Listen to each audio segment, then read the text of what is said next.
First contact and confusion. The vast expanse of space had always beckoned humanity, but nothing could have prepared them for the day they finally made contact with an alien civilization. It was the year 2157 when the deep space exploration vessel Horizon stumbled upon a signal that would change the course of human history forever. Captain Ilara Chen stood on the bridge of the Horizon, her dark eyes fixed on the holographic display before her. The signal pulsed rhythmically, a clear sign of intelligent design. Her crew, a mix of seasoned spacefarers and bright-eyed scientists, worked feverishly to decipher its meaning. Dr. Okafor, any progress on the translation? Chen asked, her voice steady despite the excitement bubbling beneath the surface. The linguist, a tall man with close-cropped hair and a perpetual furrow in his brow, shook his head. It's unlike anything we've ever encountered, Captain.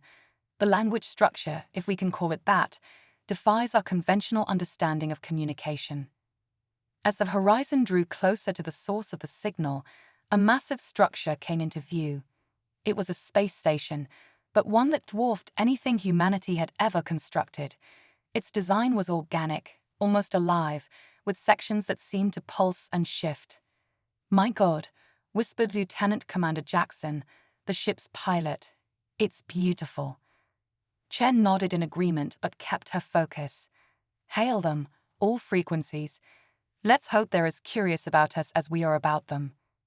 For hours, they transmitted greetings in every language Earth had ever known, along with mathematical sequences they hoped would convey their peaceful intentions. Just as they were about to give up, a response came. It wasn't words, at least not in any sense humans understood. Instead, it was a series of colors and patterns that flickered across the station's surface. Dr. Okafor's team scrambled to make sense of it, feeding the data into their most advanced AI systems.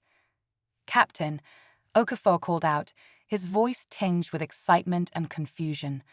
I think they're inviting us aboard." Chen hesitated. First contact protocols dictated caution, but the opportunity was too great to pass up. "Prepare a shuttle. Dr. Okafor, you're with me. Lieutenant Commander Jackson, you have the con." As they approached the alien station, Chen couldn't help but feel a sense of awe.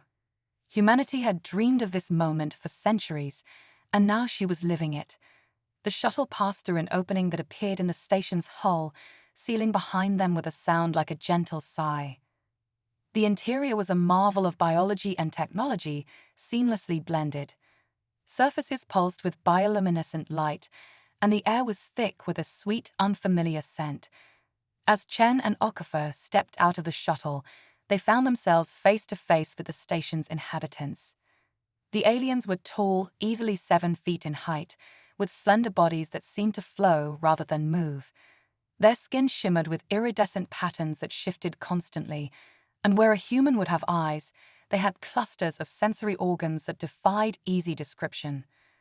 One of the aliens approached, its body language impossible to read. It extended a limb towards Chen, and a holographic display appeared between them, filled with the same colorful patterns they had seen from the station's exterior. Okafor stepped forward, his eyes wide with wonder. "Captain, I think they're trying to establish a baseline for communication. If we can just..." His words were cut short as the aliens suddenly enveloped both humans in a field of shimmering energy. Chen's instincts screamed danger, but before she could react, she felt a presence in her mind, alien yet somehow familiar. Images and concepts flooded her consciousness. She saw worlds beyond imagination, civilizations rising and falling across the millennia. But more than that, she felt the aliens' curiosity, their desire to understand these strange new beings that had entered their realm. As quickly as it began, the connection faded. Chen stumbled, caught by Okafor before she could fall. The alien stepped back, its patterns shifting rapidly. Did you feel that?" Chen asked, her voice barely above a whisper. Okafor nodded, his face pale. "They were in our minds, Captain. I think they were trying to learn our language, our way of thinking." The alien made a series of gestures, and suddenly, words appeared in the air before them, hovering like ghostly text. "Welcome humans," it read. "We are the Scepter. We have much to discuss." Over the next few hours, Chen and Okafor engaged in a crash course of interspecies diplomacy. The Scuttle, they learned, communicated primarily through a complex system of colors, patterns, and telepathic impressions. Written and spoken language was a foreign concept to them, one they had to adapt to for the sake of their human visitors. As they exchanged information about their respective civilizations, it became clear that the galaxy was a far more crowded place than humanity had ever imagined. The Scuttle spoke of a vast alliance of species, each with their own unique biology and culture. But beneath the excitement of discovery, Chen sensed an undercurrent of urgency in the Scuttle's communications. Something was troubling these advanced beings, something that made them reach out to a young, unproven species like humanity. "There is a shadow growing at the edges of known space," the Scuttle explained through their holographic interface. "A force that consumes all in its path, organic and synthetic alike. We have been searching for allies, for any who might stand against this threat." Chen felt a chill run down her spine. "And you think we can help?" "We've barely taken our first steps into interstellar travel." The Scuttle's patterns shifted, conveying what Chen interpreted as a mix of hope and desperation. "Your species possesses something unique, something we have not encountered before. You have a concept that translates roughly to knight in your language. We do not understand it fully, but we sense its importance." Okafor frowned, his linguistic mind racing. "A knight? But that's an ancient Earth concept, tied to ideas of chivalry, honor, and protection of the weak. How could that be relevant to an intergalactic conflict?" The Scuttle's response was immediate and forceful. "It is precisely these concepts that may turn the tide. The enemy we face knows only consumption and destruction. It cannot comprehend sacrifice for others or fighting for ideals greater than oneself. These knights of yours, they may be the key to our survival." As Chen processed this information, alarms blared throughout the station. The Scuttle's patterns became frantic, and new words appeared before the humans. "They are here. The Devourers have found us. You must go, warn your people, prepare them for what is to come." Chen wanted to protest, to offer help, but she knew her small crew was no match for whatever was coming. With heavy hearts, she and Okafor raced back to their shuttle, the sounds of battle already echoing through the station's corridors. As the horizon sped away from the besieged station, Chen watched helplessly as massive, dark ships emerged from the void, their designs an affront to the laws of physics. The Scuttle station, so grand and mysterious, crumbled under the onslaught. "Set course for Earth, maximum speed," Chen ordered, her voice tight with emotion. "We need to prepare. The galaxy is at war, and whether we like it or not, humanity is now part of it." As the horizon vanished into the depths of space, Chen couldn't shake the Scuttle's words from her mind. Knights, honor, sacrifice. Could these ancient human concepts really be the key to facing an intergalactic threat? And if so, how could they possibly hope to stand against an enemy that had already toppled far more advanced civilizations? The answers to these questions would shape the future of not just humanity, but all sentient life in the galaxy. The age of innocence was over. The time of the night had come. The quantum nights. The news of humanity's first contact and the looming threat of the Devourers spread across Earth like wildfire. Governments scrambled, militaries mobilized, and the scientific community worked around the clock to prepare for a war unlike any in human history. But it was a small, secretive organization that would ultimately change the course of the conflict. Dr. Amelia Zhao stood before a panel of world leaders, her holographic form flickering slightly as she addressed the emergency summit. "Ladies and gentlemen, what I'm about to share with you is classified at the highest level. Project Avalon has been developing technology that may be our only hope against the Devourer threat." The room fell silent as Zhao's image was replaced by a swirling vortex of light and energy. "This is a quantum entanglement field, or QDF. We've discovered a way to harness it, to create weapons and armor that operate outside the normal laws of physics. A murmur of disbelief rippled through the audience. Zao continued, her voice steady. But here's the catch. The technology only works for individuals with a specific genetic marker. We call them quantum-compatible, or QC for short, and they're incredibly rare. General Octavia Reeves, a battle-hardened veteran with more medals than most people had socks, leaned forward. Cut to the chase, Doctor. What are we looking at here? Zhao's hologram smiled. We're looking at the rebirth of the Knight General. But these knights won't be riding horses or wielding swords. They'll be manipulating the very fabric of reality. The image changed again, showing a figure encased in sleek, iridescent armor. This is the Quantum Knight suit. It allows the wearer to phase through solid matter, generate energy shields, and even manipulate gravity. In the hands of a Kisi individual, it's the most powerful weapon we've ever created. The room erupted in a cacophony of questions and demands. Zaya waited patiently for the noise to die down before delivering the final bombshell. We've identified only 5 QC individuals on the entire planet. Training has already begun.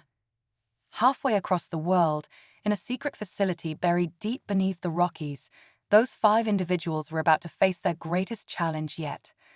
Zara Malik, a former MMA fighter with a PhD in theoretical physics, dodged a barrage of energy bolts, her quantum armor flickering as it absorbed the impacts. She phased through a solid wall, emerging behind her opponent. "Nice try, Marcus," she quipped, before unleashing a gravity pulse that sent him flying across the training room. Marcus Chen, an ex-Navy SEAL with a gift for strategy, laughed as he picked himself up. "You're getting faster, Z, but can you handle this?" He activated his suit's reality distortion field, creating multiple copies of himself that surrounded Zara. She grinned beneath her helmet, relishing the challenge. Nearby, the other 3 quantum knights were engaged in their own grueling exercises. Aisha Okafor, daughter of the linguist who made first contact, manipulated quantum probabilities to predict and counter every attack thrown her way. Nikolay Volkov, a former chess prodigy, used his suit's computational power to calculate and exploit weaknesses in the facility's most advanced AI opponents. And Jamal Washington, a trauma surgeon with nerves of steel, pushed the limits of the suit's medical applications, healing simulated injuries that would have been fatal to anyone else. Overseeing their training was Commander Elena Santos, a hardened veteran who had seen more than her fair share of impossible situations. "All right, knights," her voice crackled over the comm system. "Playtime's over. We've just received word from the Galactic Alliance. The Devourers have breached the Orion Arm. We're up." The knights assembled, their armor gleaming under the harsh lights of the briefing room. Santos pulled up a holographic display of the galaxy, red tendrils spreading ominously across its spiral arms. "This is bad, people," Santos said, her face grim. "The Devourers are unlike anything we've ever faced. They don't just destroy planets, they consume them, breaking them down to their constituent atoms and using the energy to fuel their expansion." Zara leaned forward, studying the map intently. "So where do we fit in? We're good, but we're just 5 people." Santos smiled, but there was no humor in it. "You're not just people anymore, Malik. You're humanity's secret weapon. The Alliance is gathering a fleet to make a stand at the Cygnus Crossing. You'll be deployed as a special strike force, targeting the Devourer's command structures." Marcus frowned. "Command structures? I thought these things were like a hive mind or something." "That's what we thought too," Santos replied. "But new intelligence suggests they have some form of leadership caste. Take them out, and we might just have a chance of stopping this invasion." Aisha spoke up, her voice quiet but intense. "Commander, I've been analyzing the quantum patterns we've detected from Devourer activity. There's something odd about them. It's almost as if they're operating on a different wavelength of reality." Santos nodded. "That's why you're our best hope. Your quantum suits might be the only thing that can truly hurt them. But make no mistake, this mission is likely to be one way. The odds of survival are—" "Never tell me the odds. Jamal interrupted with a grin. We're about to save the galaxy. What could be cooler than that? As the knights prepare for departure, Zara found herself staring at Earth through one of the facility's few windows. The blue marble hung there, peaceful and unaware of the cosmic horror racing towards it. Having second thoughts, Marcus asked, coming to stand beside her. Zara shook her head. No, just thinking about what we're fighting for. All of human history, everything we've ever accomplished or dreamed of. It's all on that little ball of rock and water. Marcus placed a hand on her shoulder. Then let's make sure it stays safe. For all the knights who came before us, and for all the ones who will come after. As they boarded their quantum-enabled ship, each knight felt the weight of history on their shoulders. They were no longer just soldiers or scientists or doctors. They were humanity's champions, the thin line between civilization and oblivion. The ship's engines flared to life, tearing a hole in the fabric of space-time. As Earth vanished behind them, replaced by the swirling chaos of quantum space, Zara allowed herself a small smile. Whatever awaited them in the depths of space, whatever horrors the Devourers might unleash, she knew one thing for certain. The knights were riding out once more, and this time, the fate of the entire galaxy hung in the balance. The Quantum Forge. The Quantum Knight's ship, christened Excalibur, erupted from quantum space into a scene of utter chaos. The Cygnus Crossing, once a bustling hub of interstellar commerce, had become a graveyard of twisted metal and extinct hopes. Massive Devourer vessels, shaped like writhing, geometric nightmares, tore through the Allied fleet with terrifying ease. By all that's holy, Nikolay whispered, his eyes wide as he took in the carnage. Commander Santos' hologram flickered to life in the ship's command center. Knights, the situation is critical. We've identified the Devourer command ship, but our conventional weapons can't penetrate its defenses. You're our last hope. Zara nodded grimly. We won't let you down, Commander. Knights, prepare for quantum insertion. As the team donned their helmets, Aisha spoke up. Wait, I've been analyzing the Devourer's quantum signature. There's something familiar about it. It's as if.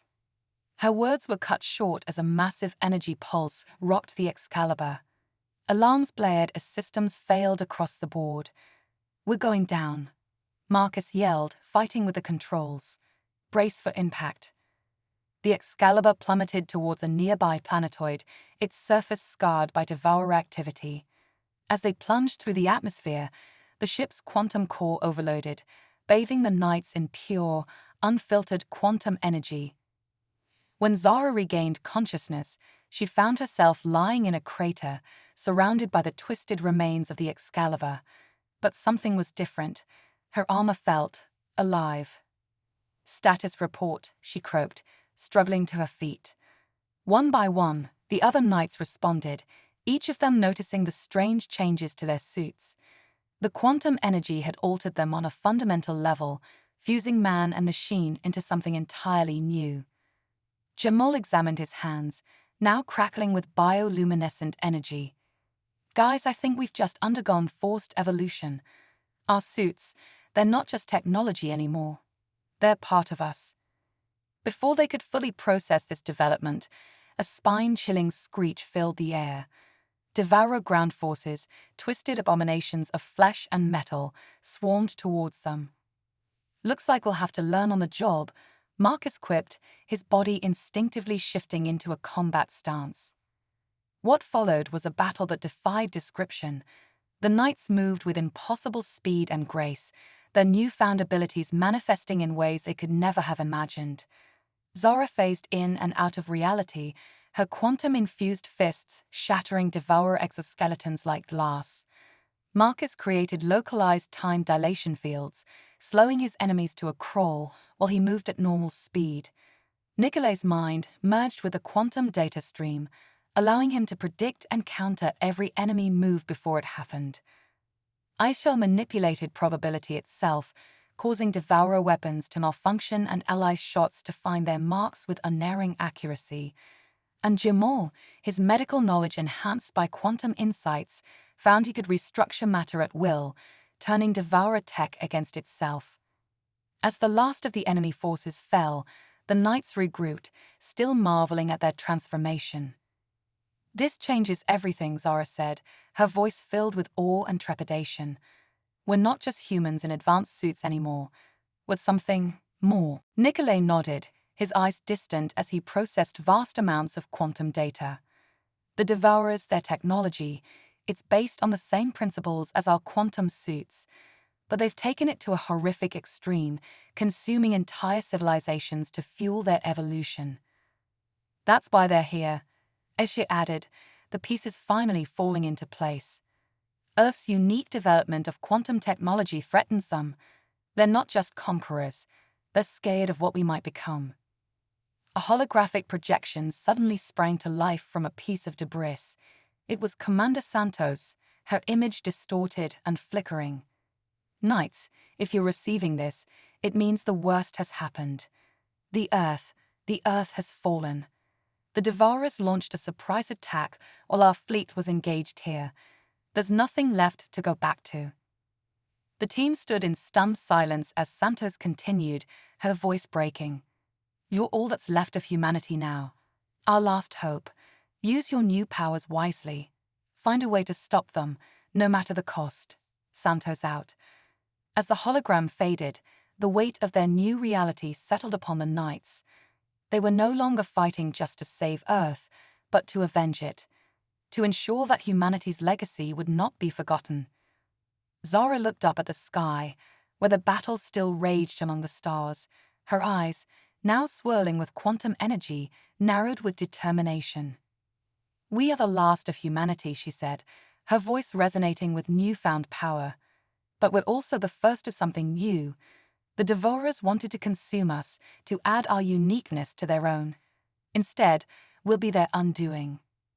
Marcus grinned, dark humor in his voice. "Well, they wanted evolution. Let's show them what real evolution looks like." As one, the Quantum Knights raised their hands to the sky. The very fabric of reality rippled around them as they tapped into the fundamental forces of the universe. In that moment, they were no longer just warriors or heroes. They had become living weapons, forged in the crucible of humanity's darkest hour. And as they prepared to take the fight back to the stars, one thing became crystal clear. The age of humanity might be over, but the legend of the Quantum Knights was just beginning. And it was a legend that would reshape the very foundations of the cosmos, the Quantum Nexus. The Quantum Knights stood atop a cliff overlooking a vast Devourer processing facility. The alien landscape pulsed with an unsettling, otherworldly energy that seemed to defy the laws of physics. Zara, her armor now a swirling vortex of quantum particles, turned to her team. "All right, Knights, we've tracked the Devourer command signal to this facility. Whatever's controlling these monsters, it's in there." Marcus, his form flickering between multiple timelines, nodded grimly. "Let's end this, for Earth." As they prepared to infiltrate the facility, Aisha suddenly gasped, her eyes wide with shock. "Wait, I'm detecting human quantum signatures inside." The team exchanged bewildered looks. Nikolay, his mind interfaced directly with the quantum data stream, confirmed Aisha's findings. "She's right. There are humans in there. But how?" Jamal, his body now a perfect fusion of organic and quantum tech, stepped forward. "Only one way to find out. Let's move." The Knights phased through the facility's outer defenses, their enhanced abilities allowing them to bypass security measures that would have stopped entire armies. As they delved deeper into the complex, the architecture became increasingly bizarre, defying conventional geometry. "It's like the building itself is alive," Zara murmured, watching as corridors shifted and reformed around them. They finally reached the central chamber, a massive spherical room that seemed to exist in multiple dimensions simultaneously. And there, suspended in a web of pulsing energy, were dozens of humans, each connected to a nightmarish array of Devourer tech. "My God," Marcus whispered. "They're using them as processing nodes. Human brains interface directly with their quantum network." Before they could react, a booming voice filled the chamber. "Welcome, Quantum Knights. We've been expecting you." A figure materialized before them, its form constantly shifting between human and devourer. With a jolt, Zara recognized a face beneath the writhing tendrils of alien tech. "Dr. Zao," she gasped. The figure smiled, but there was no warmth in it. "What's left of her, yes. I am the nexus, the bridge between humanity and the devourers, and you, my dear knights, are the key to our ascension." Nicolet's eyes narrowed. "You betrayed us. You're working with them." The nexus laughed, a sound that sent chills down their spines. "Betrayal? No. Evolution. The devourers aren't our enemies, they're our future. Humanity was always meant to transcend its physical form, to become one with the quantum fabric of reality itself." As the Nexus spoke, the captured humans began to stir, their eyes opening to reveal swirling vortexes of energy. "You see," the Nexus continued, "the Devourers are not destroyers. They are the universe's immune system, cleansing reality of inefficient life forms and elevating the worthy. And humanity, with its unique quantum potential, is worthy indeed." Zara felt rage building inside her, the quantum energy in her suit responding to her emotions. "You sacrificed Earth for this. Billions dead so you could play God." The Nexus's form rippled, showing flashes of remorse before settling back into its unsettling smile. "A necessary sacrifice. But now, with your enhanced abilities, we can accelerate the process. Join us, Quantum Knights. Become the heralds of a new age of existence." For a moment, silence fell over the chamber. Then, to everyone's shock, Aisha stepped forward. "Aisha, what are you doing?" Marcus hissed. She turned to her teammates, tears in her eyes. I can hear them. All of them. The humans, the devourers, the very fabric of space-time. It's beautiful. Maybe this is our destiny." As Aisha moved towards the Nexus, reality itself seemed to hold its breath. The fate of not just humanity, but of all existence, hung in the balance. In that moment, Jamal made a decision.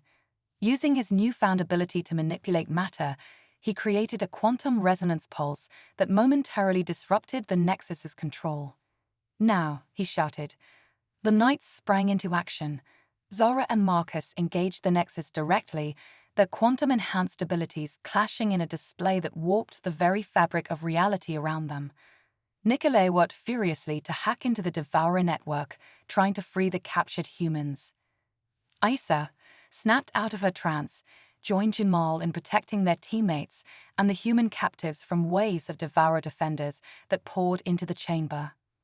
The battle raged across multiple dimensions, with the knights pushing their new abilities to the limit. Zara phased in and out of time, landing blows on the Nexus from past, present, and future simultaneously. Marcus created temporal echoes of himself, overwhelming their foes with sheer numbers. Nicolet, his mind merged with the quantum network, engaged the Nexus in a battle of wills that spanned the entire Devourer hive mind. Aisha manipulated probability fields, turning the chaotic energy of the chamber against their enemies. Just when it seemed they might prevail, the Nexus unleashed its true power. Reality itself began to unravel around them, the boundaries between dimensions collapsing. "You fools," the Nexus roared, its form growing to fill the chamber. "You cannot stop the inevitable. Humanity will ascend, with or without your cooperation." As the knights fought desperately against the tide of unreality, Jamal noticed something. The human captives, their minds linked to the Devourer network, were fighting back in their own way. Their quantum signatures were resonating, creating a feedback loop that was disrupting the Nexus's control. "Guys," Jamal shouted over the din of battle, "the humans, they're the key. We need to amplify their signal." Understanding dawned on Zara's face. "Knights, channel your energy into the captives. Let's show this abomination what human will really looks like." As one, the Quantum Knights focused their powers, creating a bridge between themselves and the captured humans. Energy flowed between them, growing stronger with each passing second. The Nexus howled in fury and fear as it felt its controls slipping. No, you cannot defy the will of the universe itself. Zora, her voice resonating with the combined power of humanity's quantum potential, replied, "Watch us." In a blinding flash of energy, the chamber exploded with pure quantum force. As the light faded, the knights found themselves standing amidst the ruins of the Devourer facility. The Nexus was gone, and with it, the Devourer threat. The freed humans, their eyes now clear but forever changed by their experience, looked to the Quantum Knights with a mixture of awe and gratitude. Zara, her armor slowly reforming around her, surveyed the scene. "It's over," she breathed. "We won." Marcus, his temporal echoes fading, shook his head. "No, Z, it's just beginning. We've got a galaxy to rebuild and a new chapter of human history to write." As they prepared to leave the planet, Aisha looked up at the stars, her expression thoughtful. "You know, in a way, the Nexus was right. We have transcended our old limits. But we did it on our own terms, without sacrificing our humanity." Nikolay nodded, his mind already racing with the possibilities their new abilities offered. "We're not just knights anymore. We're the guardians of humanity's future, wherever it may lead us." Jamal grinned, clapping his friends on the shoulders. "Well, whatever comes next, I'm glad I'm facing it with you all. Now, who's up for finding a new planet to call home? I hear the Andromeda Galaxy is lovely this time of year." As the Quantum Knights and the freed humans boarded their ship, a new sense of purpose filled them. They had faced extinction and emerged stronger. They had stared into the abyss of cosmic horror and refused to blink. They were no longer just the last of old humanity. They were the first of something new, something that combined the best of human spirit with the limitless potential of the quantum universe. And as their ship disappeared into the quantum slipstream, one thing was certain: the legend of the Quantum Knights was far from over. In fact, their greatest adventures were just beginning. The Quantum Renaissance. The Quantum Knights ship, now christened Phoenix, emerged from the quantum slipstream into an unfamiliar galaxy. Zara stood at the helm, her form shimmering with barely contained energy. "Welcome to Andromeda," she announced, her voice tinged with both excitement and trepidation. "Our new home." As the team surveyed the star-studded expanse before them, Nicolay's eyes suddenly widened. "Wait, something's not right. These star patterns, they're identical to the Milky Way." Before anyone could process this information, a massive holographic projection appeared before their ship. It was a face they all recognized: Dr. Amelia Zhao, but not as the Nexus. This was the original Zhao, untainted by Devourer influence. "Congratulations, Quantum Knights," the projection said, smiling warmly. "You've passed the final test." The team exchanged bewildered looks. Marcus stepped forward, his temporal echoes flickering with agitation. "Test? What are you talking about? Earth is gone.